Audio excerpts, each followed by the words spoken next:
Pada zaman dahulu kala, hiduplah seorang ibu dengan anak perempuannya yang bernama Darmi. Ayah Darmi sudah meninggal saat Darmi masih kecil.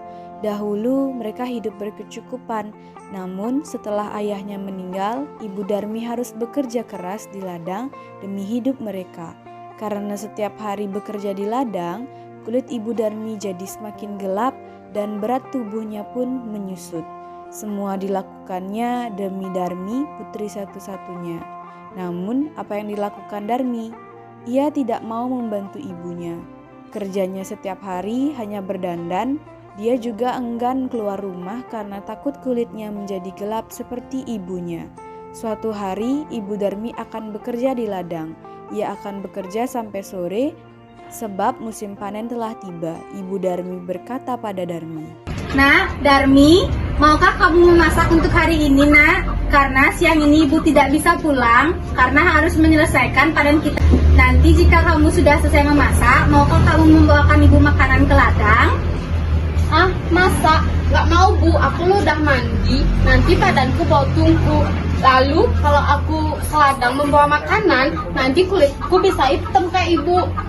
Ibu Darmi hanya menggeleng-gelengkan kepala yang terlihat sedih. Di ladang, ibu Darmi bekerja dengan keras. Ia mengumpulkan hasil panen karena besok dia akan menjualnya ke pasar. Dia tidak mempedulikan perutnya yang lapar. Saat lelah, dia beristirahat sambil minum air yang dibawanya. Dia berdoa dalam hati, "Ya Tuhan, tolong kami, ubah anakku, lepaskan dia dari sifat malasnya." Setelah pulang dari ladang, ibu Darmi sampai di rumah. Betapa terkejutnya dirinya. Di meja tidak ada makanan yang bisa dimakan. Darmi sama sekali tidak memasak. Darmi yang melihat ibunya pulang justru marah-marah. "Ibu kemana aja sih seharian? Mana di rumah gak ada makanan? Darmi dapet loh, Bu, seharian." "Darmi, ibu kan sudah menyuruhmu tadi untuk memasak." "Kan aku udah bilang, Bu, Darmi gak mau masak." Darmi meninggalkan ibunya yang kelaparan dan lelah dengan marah. Keesokan harinya, ibu Darmi sudah siap dengan hasil panennya. Ia akan pergi ke pasar. "Nah, Darmi, ayo bantu ibu ke pasar membawa hasil ladang kita." "Ah, enggak deh, Bu. Kalau aku ke pasar ya, kulitku yang putih ini jadi kotor. Apalagi pasar kan becek, Bu. Aku gak bisa bayangin deh kalau aku ikut ke pasar." Akhirnya ibunya ke pasar sendiri dengan membawa hasil ladang.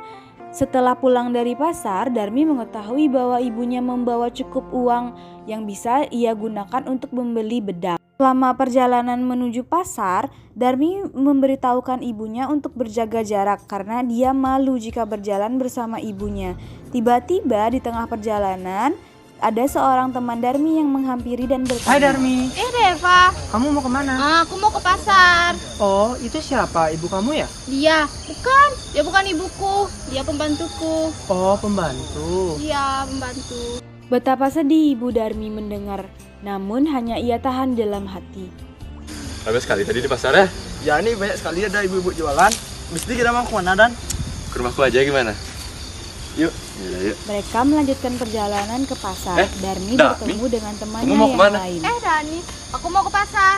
Kok tumben banget kamu mau ke pasar? Ngomong-ngomong, di belakang kamu itu siapa, Darmi? Ibumu? Bukan, Duta, dia bukan ibuku, dia pembantuku. Oh, pembantumu. Ayo kita duluan, Dani. Sungguh Yaudah, hati ayo. ibu Darmi semakin sedih begitu tega anaknya mengakui dirinya sebagai pembantu. Namun sekuat tenaga ia berusaha menahannya. Sampailah Darmi dan ibunya di pintu pasar. Saat mereka akan memasuki pasar, lagi-lagi Darmi bertemu dengan temannya yang lain. Darmi, tumben ke pasar? Ya nih, aku mau nyari sesuatu. Makin cantik aja kamu, Dar. Bagi tipsnya dong. Iya dong, kita kan cowok. Perlu dong rawat diri. Ah, kalian bisa aja. Kalau kalian mau kulit putih seperti aku, kalian harus tiap hari luluran. Ngomong-ngomong nih, yang di belakang kamu itu siapa? Ibumu ya? Bukan, dia bukan ibuku, dia pembantuku. Oh, pembantu. Iya, pembantu. Oh gitu, kita duluan ya. Ya, Setelah bertemu dengan temannya, Darmi dan ibunya melanjutkan jalan menuju pasar. Sesampainya di sana, Darmi melihat-lihat dan membeli barang yang dijual di pasar itu. Sampailah Darmi dan ibunya ke tempat penjual bedak. ada apa? Kamu jualan bedak ya sekarang? Ya nih, aku bantu bapak jual. Aku mau nyari bedak Oh iya, Dik, kebetulan ada budak yang terbaik dan cocok. Nak, Darmi, kamu jangan beli yang mahal-mahal, nak. Udah deh Bu, Ibu yang aja sana. Nak, nggak boleh gitu dong sama ibu kamu, nak. Bukan Pak, dia itu bukan ibu aku, dia itu pembantuku. Oh, pembantunya ya. Iya, pembantu. Dapat mana bedaku? Ini harganya berapa? Itu 10.000, nak. Iya. Ya, pasti, nak. Datang lagi ya lain kali. Dalam perjalanan pulang, Darmi marah karena ada barang yang tidak terbeli. Bu, Darmi kan tadi mau dibeliin tas, kenapa Ibu gak mau beliin? Nak, kamu sudah terlalu banyak beli barang. Lagi pula uang ibu tidak cukup. Alah alasan kalau Darmi mau dibeliin tas ya beliin. Lagian ya penampilan Ibu kayak gini, udah dekil, hitam, hidup lagi. Ini Ibu tuh kayak pembantu tau.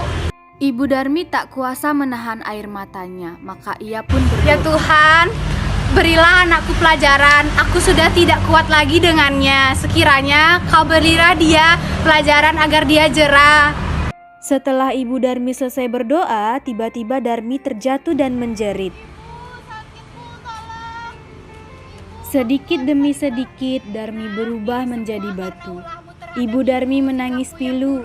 Darmi merintih saling mengais meminta ampunan ibunya. Sayang, semua tak bisa kembali. Darmi tetap menjadi batu. Dia harus menanggung hukuman karena telah durhaka kepada ibunya yang sudah melahirkan, merawat, dan menjaganya hingga dewasa. Batu itu akhirnya dinamakan Batu Menangis yang berada di Kalimantan Barat. Dari cerita ini kita semua dapat mengambil pelajaran bahwa kita sebagai seorang anak hendaknya harus berbakti kepada orang tua kita. Ibu adalah orang yang telah mengandung, melahirkan, dan merawat kita dengan penuh kasih sayang. Seperti apapun rupa orang tua kita, baik miskin ataupun kaya, mereka tetaplah merupakan orang tua yang harus dihormati, sayangi, dan kita rawat sepenuh hati. Hormati orang tuamu, maka akan datang keberkahan di dalam hidupmu.